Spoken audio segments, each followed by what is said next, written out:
नमस्कार, आदाब, सत श्री अकाल मित्रों, स्वागत है समाधान कार्यक्रम में एक बार पुनः आप सभी का।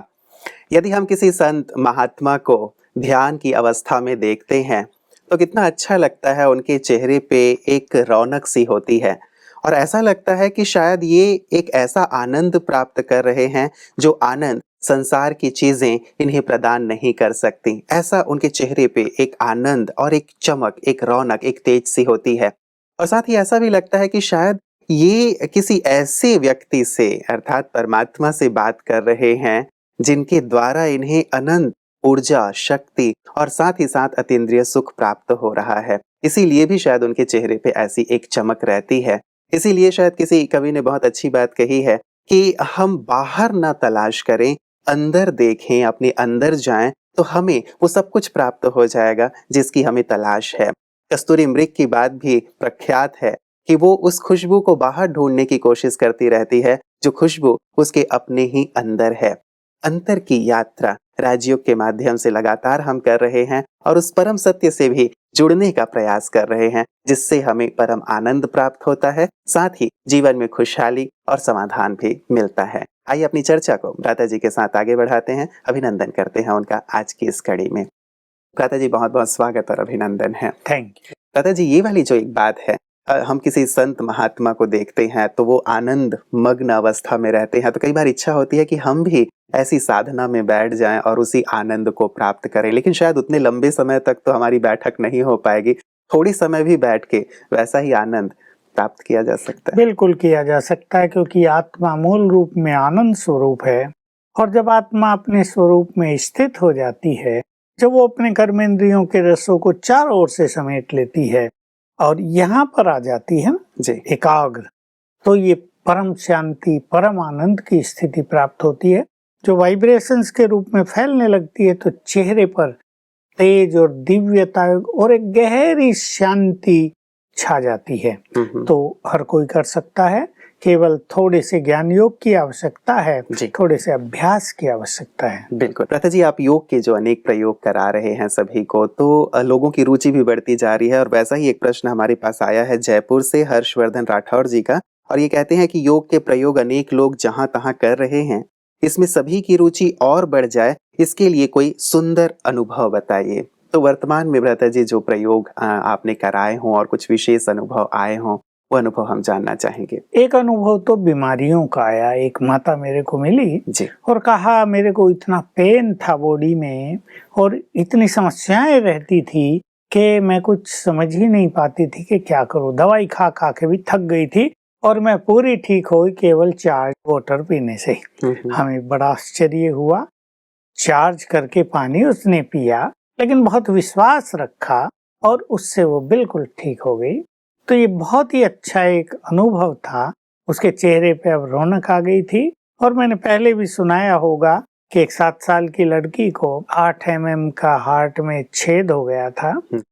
उसकी माँ ने उसको एनर्जी दी है राइट हैंड से और कुछ ही दिनों में बहुत जल्दी वो भर गया। तो उसके परिवार वाले बहुत खुश हुए। तो योग तो संसार की सर्वोच्च शक्ति है। जहाँ मेडिकल साइंस कुछ नहीं कर पाती, वहाँ स्पिरिचुअल साइंस बहुत अच्छा काम कर लेती है।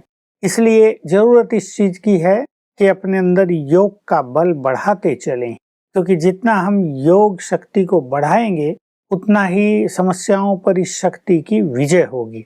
और कोई किसी का मन ऐसे ही भटकता रहे, उसे योग लगाना ही ना आता हो और वो ऐसे ही दिखावे के रूप से योग कर ले और फिर शिकायत करे हमारी तो समस्या हल हुई नहीं, तो समस्या ऐसे हल नहीं होगी। आज भी मेरे को एक फोन कॉल था, मुंबई से एक माता जी बात कर रही थी कि उसके जीवन में, उसके परिवार में फाइनेंशियल क्राइसिस आ गया है। जैसे जिसको बहुत सारे पैसे देने थे वो दे नहीं रहा और ये उधार में फंस गए हैं और इनसे लेने वाले भी बहुत आ रहे हैं।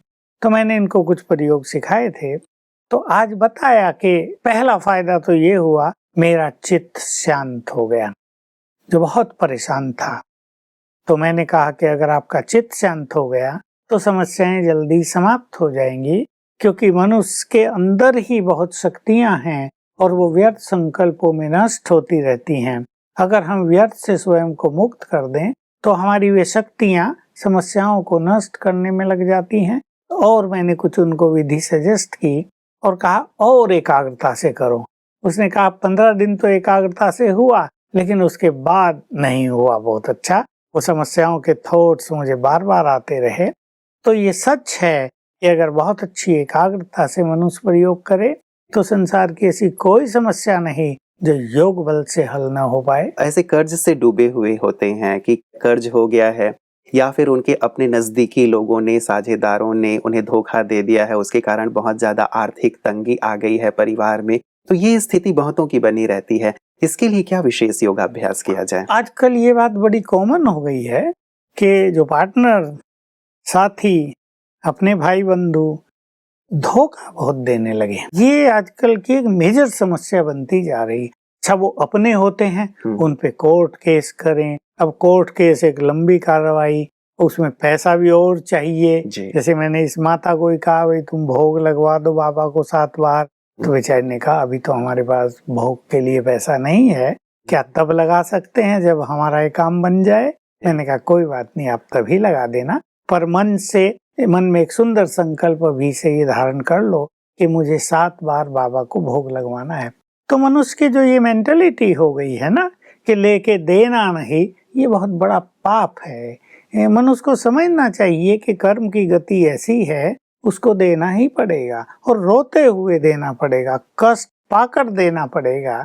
इसलिए किसी का पैसा ईमानदारी से ही चुकतू कर देना चाहिए। यदि अब नहीं है तो बहुत प्यार से हाथ जोड़कर रिक्वेस्ट करनी चाहिए कि हम जल्दी आपका लौटा देंगे। हमारी मनसा ये बिल्कुल नहीं है कि हम न दें। हो गया है कर्ज और नहीं वापस आ रहा है, तो जैसा हम चर्चा करते आए हैं, सवेरे के समय पहले 10 मिनट में हमारा सबकॉन्शियस माइंड एक्टिव रहता है। उसमें भी पहले थॉट्स हम क्या करेंगे, वो जो भी करेंगे उसका सुंदर इफेक्ट सिचुएशंस पर जाएगा। तो ऐसे केसेज में पहला संकल्प करेंगे, मैं बहुत बहुत भाग्यवान हूँ। दूसरा संकल्प, हे प्रभु तुमने मुझे सब कुछ दिया, तुमने मुझे भरपूर कर दिया, आपको बारंबार शुक्रिया। और तीसरा संकल्प फिर करेंगे, मैं मास्टर सर्वशक्तिवान हूँ, कर्ज मुक्त हूँ। 7 बार कर लें ये 2 संकल्प। और जिस व्यक्ति को पैसा देना है उसके लिए भी ये दुआएं कर दें, वो भी धनवान बने, वो भी धन संपन्न बन जाए जिससे हमें लेना है जी। तो ये हमारी दुआएं उसको भी बहुत मदद करेंगी। साथ में एक और चीज कि सवेरे ही 7 दिन तक ये विजन भी बनाएं कि वो व्यक्ति आया है और हमें चेक दे रहा है, जैसे हम उसको देखें सामने, और उसके लिए टाइम भी फिक्स कर लें, भाई 1 मास में, 2 मास में या 3 मास में वो हमें चेक दे रहा है। सच्चे मन से ये करें, देगा या नहीं देगा ये डाउट उस समय नहीं होना चाहिए, वो दे रहा है, आ गया है। तो ये 3-4 प्रयोग अगर करेंगे तो चित्त भी बहुत शांत होगा, हमसे सुंदर वाइब्रेशंस देने वालों को जाएंगे और ये विघ्न हट जाएगा। बिल्कुल। क्या उन्हें बार बार बोलने की भी आवश्यकता है भ्राता जी, या कई बार ऐसा लगता है कि जब नहीं दे रहा है व्यक्ति तो हम किसी थर्ड पार्टी से उनके ऊपर दबाव डलवाते हैं या खुद ही बार बार बोलते हैं, तो क्या इनकी आवश्यकता है या केवल इस विचार और विजन से ही हमारा धन वापस मिल जाएगा? कई केसेज में ऐसा देखा गया कि उनके पास होता है लेकिन वो टाल मटोल करते रहते हैं कि हम इससे दूसरा काम शुरू करेंगे, इनको तो बाद में दे देंगे। क्या ये कहीं हम भागे थोड़ा ही जा रहे हैं कहीं, अरे भाई दे देंगे, इनके पास तो बहुत है पहले ही। और स्वयं भी बीच बीच में तो उन्हें कहना ही पड़ेगा जी, थोड़े प्रभावशाली ढंग से भी कहना पड़ेगा।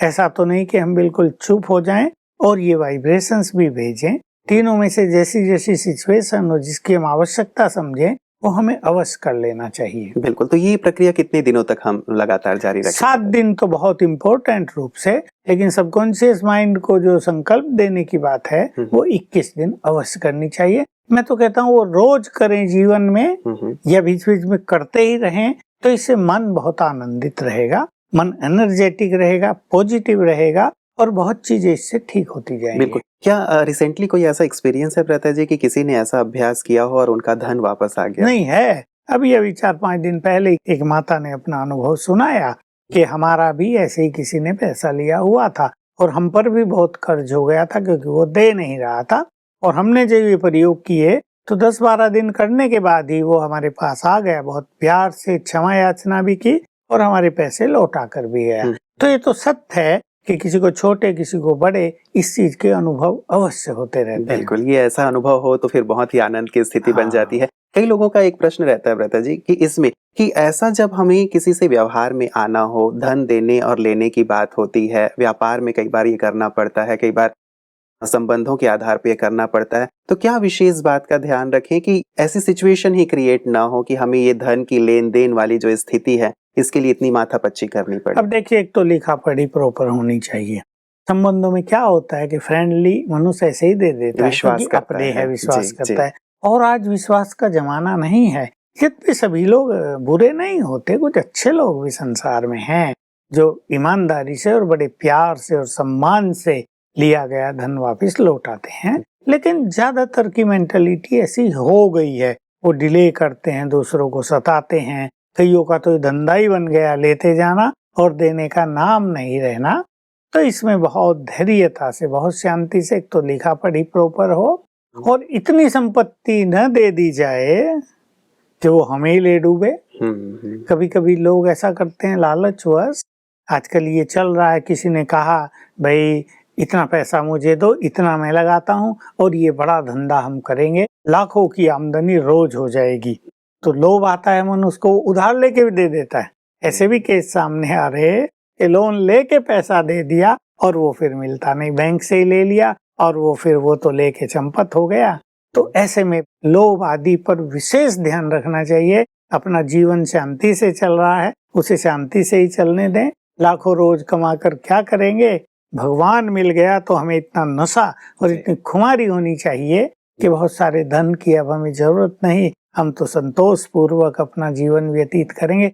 अब तो सच्चा बिजनेस भगवान से करना है, उससे सब कुछ लेना है। अगर ये धुन लगी रहे तो मनुष्य कहीं फंसेगा नहीं। जी जी जी जी। और वैसे भी हम संबंधों की बात कर रहे हैं, और यदि वो हमारा साथी, दोस्त, प्रियतम बना रहेगा तो शायद ऐसे धोखे की स्थिति आएगी भी नहीं, क्योंकि हमारी मानसिक अवस्था बहुत ऊंची रहेगी और हम सही सही निर्णय कर पाएंगे। एक बहुत अच्छी चीज होगी। लोभ से इसमें बचना इम्पोर्टेंट है। जी जी जी। क्योंकि लोभवश ही मनुष्य फंस रहे हैं जहाँ तक। जैसे मैंने एक उदाहरण दिया, ऐसे बहुत सारे उदाहरण होते हैं। सभी लोग ये भी लालच देते हैं, फलानी जगह धन गड़ा हुआ है, मुझे इतना पैसा दो और मैं तुम्हारा धन निकलवा दूंगा।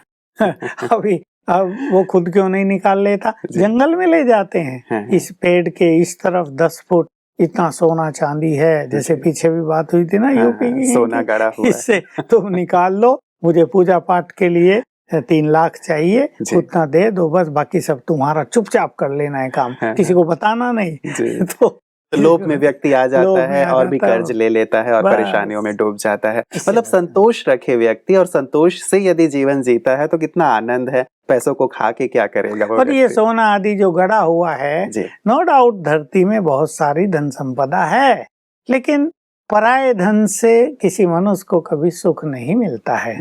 अभी देखिए, जो मंदिर था केरल में पद्मनाभम का, उसमें ही कितना माल पानी मिला, लेकिन उसको यूज ही नहीं कर रहे। अगर उसको यूज करें तो केरल के सब लोगों को कितने मास या साल तक भोजन खिलाया जा सकता है, लेकिन यूज नहीं करते ना। तो पराया धन कभी इस तरह मनुष्य को सुख नहीं देता है।